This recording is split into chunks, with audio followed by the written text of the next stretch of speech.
Dan hoor Kiek naar voren van zangeres Claire. Het clipje in ieder geval van zangeres Claire.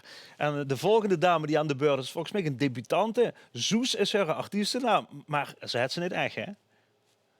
Nee, dat is waar. Mijn echte naam is Nadine Kozemans. Maar ja, mijn artiestennaam is inderdaad Soes. Ik moet denken aan Soes. Ja, zo gaat. Ja. Ik hou ook van shoes, dus ja, dat komt goed uit. Ik heb dat gewoon doen. Als je op tegenkomt in een café, is dat we morgen gewoon een glaasje Soes aanbieden. De heb Ja, je nogal, dat zijn natuurlijk. heb ze nogal het kanonnen uitgekozen om een liedje voor dich te schrijven. Wie ben je daar aangekomen en bij mij zit? Dat is Mark van Mullekom en Marijke Gijzen, dat zijn mijn liedjeschrijvers. En Mark van Mullekom is ook nog de componist van het liedje.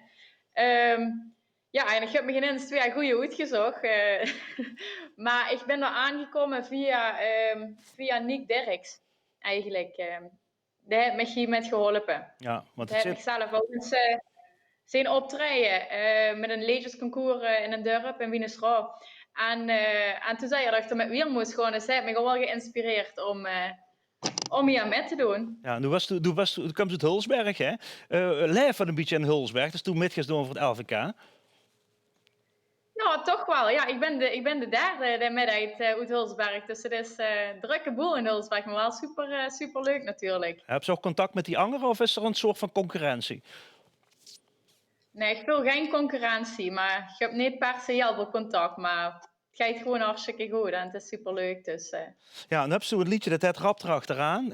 Ik kan dat wel aankondigen hier op de camera, geen enkel probleem.